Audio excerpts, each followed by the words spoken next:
खड़खड़ा, सरखेड़ा, बरवाड़ा। तीसरी गांव की मांग है कि गांव के जलघर, वाटर सप्लाई, वाटर टैंकों में जल भराव के लिए सरसाड़ा ढेग नहर से नया मौका मंजूर करके अंडरग्राउंड लाइन बिछा करके इसकी क्षमता में विस्तार किया जाए तथा गांव में पीने के पानी की सप्लाई की समस्या को देखते हुए गांव में 3 बूस्टर बनाए जाए। चौथी मांग है कि गांव में बिजली की बड़ी भारी समस्या, इसके निराकरण के लिए गांव में सोलर प्लांट लगाया जाए। इसके लिए आपको जितनी भी जमीन चाहिए गांव की पंचायत जमीन देने के लिए तैयार है। गांव में CSC कम्युनिटी सर्विस सेंटर अर्थात सामुदायिक केंद्र स्थापित किया जाए जिसमें किसी भी प्रकार के आयोजन की व्यवस्था नहीं हो सके। गांव में अनाज मंडी का परचेज सेंटर एक बार मंजूर हुआ था लेकिन कैंसिल हो गया, जिसको हम सवियार बोलते हैं। क्रय विक्रय केंद्र का निर्माण करवाया जाए ताकि 14 गांव के किसान लाभान्वित हो सके। किसानों को जो है मंडी में फसल ले जाने के लिए बहुत ज्यादा आर्थिक नुकसान उठाना पड़ता। गांव में 7वीं मांग है, गांव में पशुओं के लिए पानी पिलाने की असुविधा को देखते हुए कम से कम 3 मॉडर्न तालाबों का निर्माण करवाया जाए। गांव में गंदे पानी की निकासी नहीं है, पशु बीमार होकर के पशु जो है वो मर रहे। 8वीं मांग है कि प्राथमिक स्वास्थ्य केंद्र PHC जिसकी इमारत ध्वस्त हो चुकी है उसका निर्माण कार्य करवा करके उन्हें सुचारू रूप से चालू करवाया जाए। मैं आपका ध्यान आकर्षित करना चाहूंगा कि गांव में 2 स्कूल हैं, एक कन्या माध्यमिक स्कूल, दूसरा सीनियर सेकेंडरी स्कूल जिसमें हम यहाँ विराजमान, आप विराजमान। दोनों का दर्जा बढ़ा करके मॉडल संस्कृति सीनियर सेकेंडरी स्कूल किया जाए ताकि आसपास के गांव के बच्चे अंग्रेजी माध्यम से अध्ययन कर सके। 10वीं हमारी मांग है कि गांव में ड्रोन ट्रेनिंग सेंटर बनाया जाए ताकि हल्का बरवाड़ा, हल्का उकलाड़ा, बल्कि हल्का उचाड़ा, हल्का नारनौल आदि जो है इससे सभी जो है युवा लाभान्वित हो सकेंगे। इसके लिए किसान जो है यदि भूमि अधिग्रहण की जाती है तो सारे तैयार है और एक रोजगार का युवाओं के लिए साधन बन जाएगा। अन्य छोटी छोटी बहुत सी मांगे हैं। मुझे पता है कि आप बिन मांगे भी संभवतः उन मांगों को स्वीकृत करके गांव के बुजुर्गों का आप आशीष बटेरेंगे। अंत में मैं एक बात गांव की तरफ से ईश्वर से प्रार्थना करता हूं कि जिस प्रकार आपने हमें आदेश दिया, आपने एक ऐसा तरस्या हुआ हीरा हमारे बीच में चुनाव में खड़ा किया, अनुमति धारक, उसको हमने जो है बना करके विधानसभा में भेजा। हम ये वादा करते हैं कि हम जो है आपके आदेश पर मुहर लगाएंगे, उसमें कोई दो राय नहीं है। ईश्वर से प्रार्थना करते हैं कि अपने राष्ट्रभक्त परिवार के आदर्शों पर चलते हुए दीर्घायु के वर्चस्व से ओतप्रोत विकास की परंपरा को आप आगे बढ़ाते रहें। अग्रिम विधानसभा में उन्नति के शिखर पर आरूढ़ आप मुख्यमंत्री के पद को आप सुशोभित करें। खजाना मंत्री हमारा होगा, मुख्यमंत्री आप होंगे। अब इन्हीं शब्दों के साथ कि आपकी खुशियों का जिंदगी का चमन भी महकता रहे, चांद सूरज हो आकाश पर जब तक आपकी किस्मत का तारा चमकता रहे, तारा चमकता रहे। और मैं तो बल्कि नहीं कहूंगा, आज हमारे इस पंचग्रामी की इन 14 गांव की पावन धरा पर आप सबको एकत्रित करने वाले हमारे पंचग्रामी के अध्यक्ष चौधरी मांगेराम पुनिया जी, पार्टी के प्रदेशाध्यक्ष सरदार निशांत सिंह जी, वरिष्ठ उपाध्यक्ष डॉक्टर केसी बांगड़ जी, आपके सुख दुख के साथी हरियाणा सरकार में मंत्री अनूप धानक जी, संगठन सचिव राजेंद्र लितानी जी, महिला अध्यक्षा शीला बयान जी, सुमित राणा जी, अमित पुरा जी, कैप्टन साजूराम जी, रणधीर पुनिया जी, सिद्धार्थ पुनिया जी, अलका अध्यक्ष अनिल बालकिया जी, मंच संचालक करने आपके बीच में सुरेश पुनिया जी, शेर सिंह बत्रा जी, मंच पर बैठे पार्टी के घनिष्ठ वरिष्ठ पदाधिकारी, इतने अच्छे तरीके से मंच पर आपकी सामूहिक मांगों को रखने वाले शास्त्री जी, सभी मंचासीन और आज पावन प्रांगण में मौजूद मेरे बुजुर्गों, अपना आशीर्वाद देने इतनी भारी मात्रा में आई मेरी माताएं, बहनें, युवा साथियों,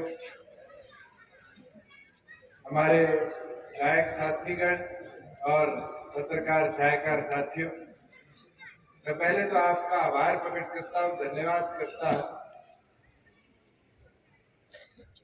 कि जो लगाव चौधरी देवीलाल जी से लेकर आज तक 4 पीढ़ियों का अपने इस इलाके का आपका रहा है।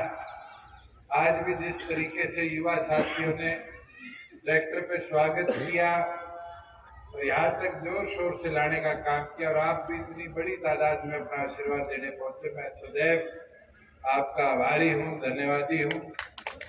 और जैसे राजेंद्र जी कह रहे थे कि डॉक्टर साहब का एक लंबा संघर्ष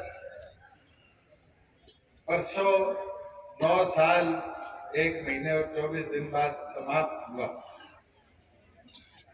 आज उसको देखे उल्टी तरफ, तो वो जो 9 साल और 24 दिन थे, वो कई संघर्ष के साथ साथ हम सबको जितने मंच पर बैठे हैं बहुत सिखा कर गया। और कैसे वो 9 साल गए, कठिनाइयां जरूर थी, मगर एक एक साथी ने जो मेहनत 9 साल के अंदर कर कर दिखाई, आज उसका नतीजा है कि हरियाणा प्रदेश की सरकार में आप आज स्थापित है और प्रदेश के आमजन के कामों को बड़ी उत्सुकता के साथ हम पूरा करने का भी काम कर रहे हैं। अभी शास्त्री जी कह रहे थे कि हमारे यहाँ पर परचेज सेंटर बनाया जाए, फसल परचेज। आज तो हम चाहते हैं, लोग कहते थे मंडियां समाप्त हो जाएंगी, खत्म हो जाएंगी, मैं तो चाहता हूं गांव पंचायत या ग्राम सभा में बैठ के रेजोल्यूशन पारित करो कि यहाँ पर मंडी बनाई जाए, रिक्वायरमेंट सेंटर, परचेज सेंटर बनाया जाए।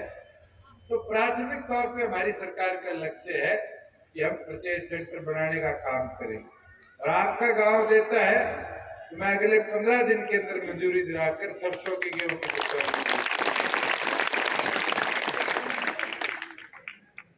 बुजुर्गों, युवा साथियों,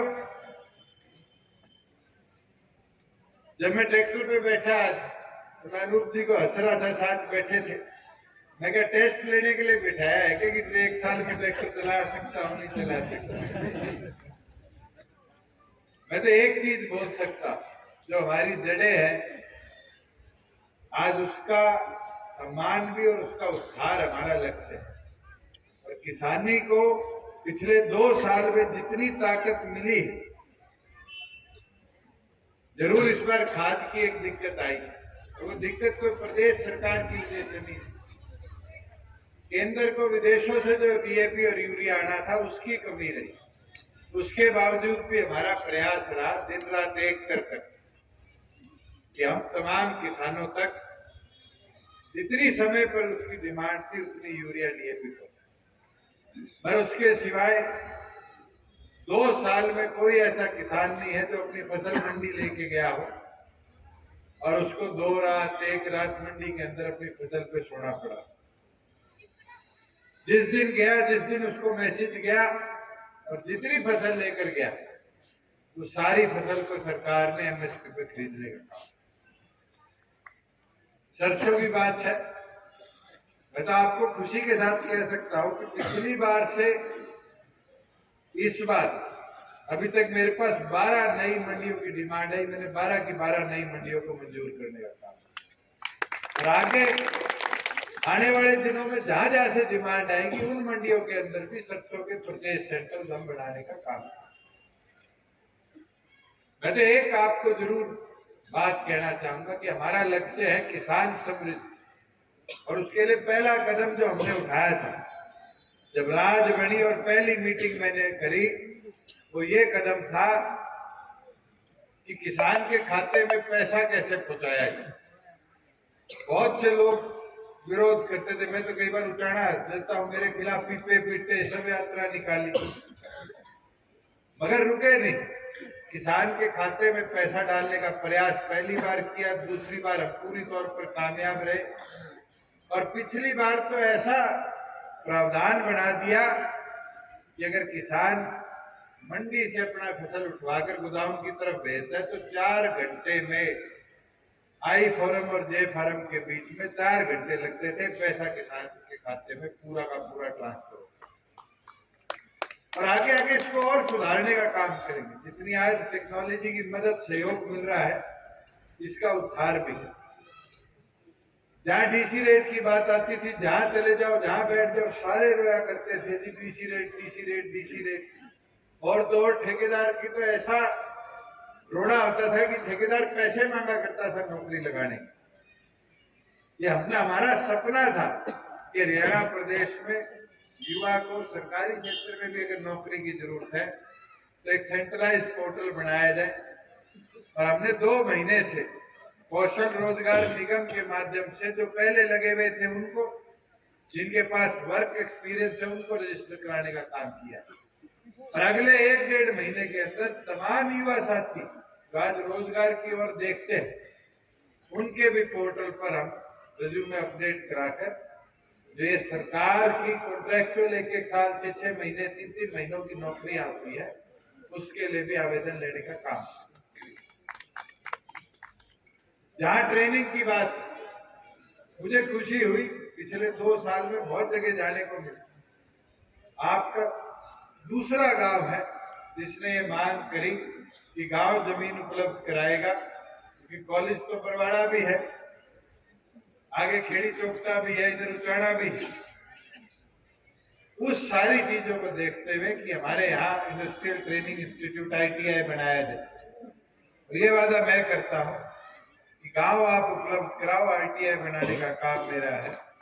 तो मुझे इसी तरीके से फंड इकट्ठे करके लाने पड़े, बिल्डिंग बनवानी पड़े, सारी गांव की कंपनियों को लाके उनके CSR से यहाँ पे आपके कोर्सेज चलवाने पड़े, मगर इसको एक प्राइम टारगेट के तौर पर हम लेकर जाएंगे, क्योंकि ITI यहाँ अच्छी आ गई तो उसका लाभ केवल अनूप को नहीं है, उसका लाभ मेरे को उचाना में भी है, साथ लगते हुए नारनौंद में दादा गौतम को भी है,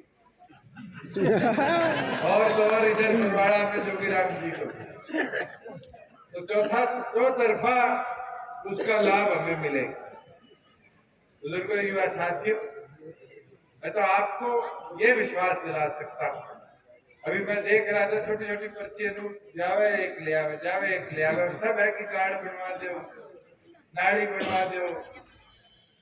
अगर अब भी ये पर्ची आ रही है 2 साल में, तो भाई मैं अनूप की कमी मानूंगा, विकास कार्य धीमी गति है। आज तो स्पीड ऐसी होनी चाहिए, सरकार के पास पैसे की कमी नहीं। मैं परसों रिव्यू कर रहा था, पिछले साल का जो पंचायती राज का बजट था उसका केवल मात्र 68% हम इस्तेमाल कर पाए, अभी तो 32% पीछे पड़े हैं। मगर एस्टिमेट टाइमली बन जाए, ऑब्जेक्शन ना लगे और सरकार द्वारा अप्रूव हो जाए तो विकास की गति भी रुके।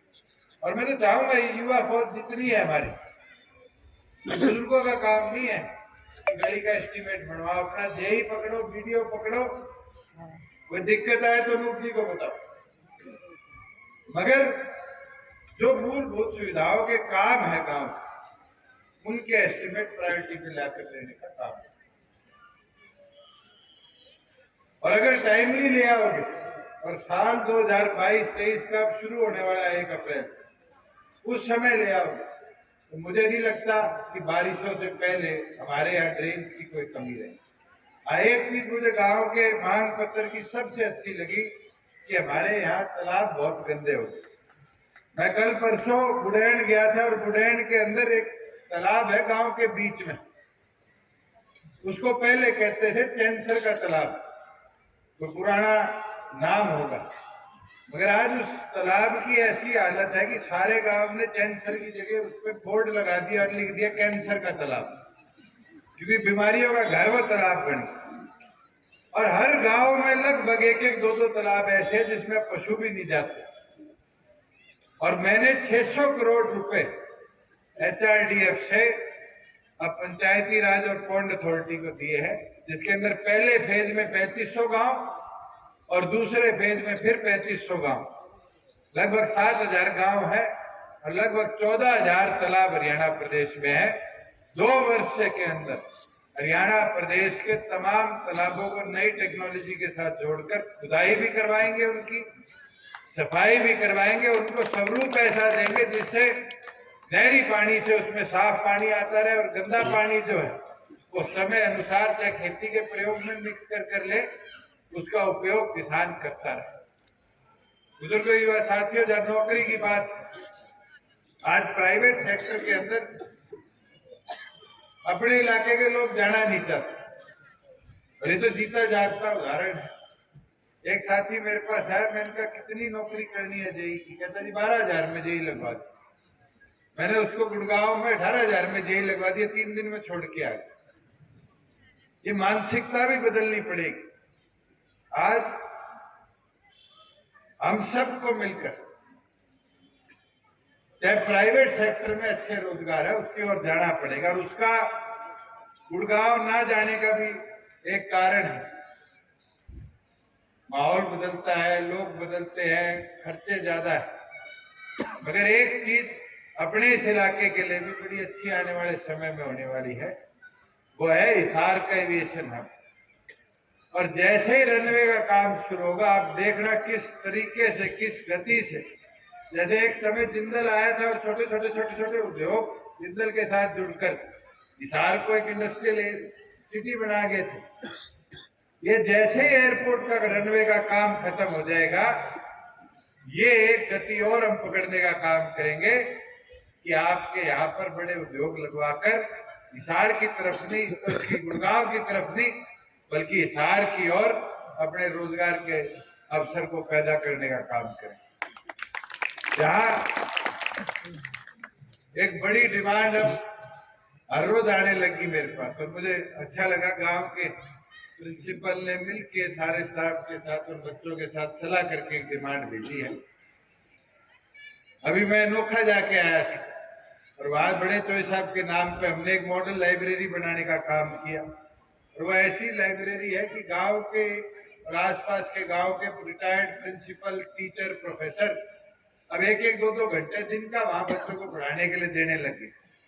मैं तो चाहूंगा कि अगर आपके स्कूल में ही जगह मिल जाए और पंचायत कोई बड़ा हॉल मेरे को उपलब्ध करा दे, चाहे 5 लाख लगे, 10 लाख लगे, 15 लाख लगे, गांव के अंदर एक मॉडल लाइब्रेरी मतलोडा की इस पावन धरा पर बड़े चोई साहब के नाम से बनानी चाहिए, जिससे केवल मात्र इधर ही नहीं, जो हमारे पंचगामी के 14 गांव, 14 के 14 गांव के युवा, चाहे वो यूपीएससी की तैयारी हो IAS अफसर बनने की, चाहे XYZ की फौजियों की तैयारी हो, चाहे रेलवे की, बैंकिंग की, चाहे स्टाफ सिलेक्शन कमीशन की हो, चाहे हरियाणा प्रदेश की किसी नौकरी की तैयारी हो, उन तमाम नौकरियों की तैयारी के लिए आपके खुद के गांव में किताबें उपलब्ध होगी, कोच उपलब्ध होंगे जो समय अनुसार कोचिंग कराकर शिक्षा के अपने स्तर को और उठाने का काम करेंगे। मैं तो अंत में एक चीज जरूर कहना चाहूंगा कि पानी की समस्या सारे इलाके की, चाहे वो पीने के पानी की हो चाहे सिंचाई की हो, धीरे धीरे जो भाखड़ा से पानी हमारे आता था, अभी खेतड़ में 200 क्यूसिक चला गया, अब गोरखपुर न्यूक्लियर प्लांट बन जाएगा 200 क्यूसिक चला जाएगा। तो हमने एक मुहिम पूरे प्रदेश में चला रखी है कि जितनी हमारी माइनर्स हैं उनको रीमॉडल कर रहे हैं कि अंतिम छोर तक पानी पहुंचाने का काम करें। पिछले दिनों 20 साल पुरानी एक घोषणा मेरे सामने पापड़े की आई, उसको हमने मंजूर कराया और मैं उम्मीद है कि अगली STC के अंदर उसको मंजूरी देके उसका भी हम काम शुरू कराने का कार्य करेंगे। और जैसे ही मांग आपके यहाँ की आई है कि एक्सटेंशन की, मैं उसको भी ऐसी इरिगेशन की आज ही जिम्मेवारी लगाऊंगा कि फिजिबिलिटी रिपोर्ट जल्द से जल्द भिजवा कर उस कार्य को भी पूरा कर। एक चीज जो आज मैंने आते हुए देखी, बरवाड़ा के हमारे कई गांवों में और आपके भी पुराना के, आज भी पानी खड़ा है और इस सीजन की खेती नहीं हो पाई। पहले सरकार 3000 रुपए एकड़ दिया करती थी, अगर किसी की खेती नहीं हो पाती थी, सिंचाई नहीं कर पाता था, पानी खड़ा रहता था। अब पिछले दिनों हमने उसको परिवर्तित कर दिया, अब 3000 नहीं, अगर किसान अपने खेत में सिंचाई नहीं कर पाएगा तो उस अमाउंट को भी बढ़ाकर 3000 से अब 7000 रुपए प्रति एकड़ करने का काम किया। मैं चाहूंगा कि कोई भी अपना ऐसा क्षेत्र है जहां किसान आज बुआई नहीं कर पाया, तो जल्द से जल्द अपने लोकल SDM तक अर्जी देके हमें भिजवाए कि उसको समय अनुसार उसका भी मुआवजा हम देने का काम। मैं तो दोबारा प्रधान जी का, जिनने पूरी हमारी पंचग्रामी की तरफ से आज आपको न्योता देकर यहाँ बुलाने का काम किया, आभार प्रकट करता हूँ। अनूप जी का करता हूँ, जिनने आज आप सबको अपने हल्के में इस जोश उत्साह के साथ बुलाने का काम किया। दोबारा आप सब आए, आप सबका पूर्ण बहुत बहुत धन्यवाद। जय हिंद।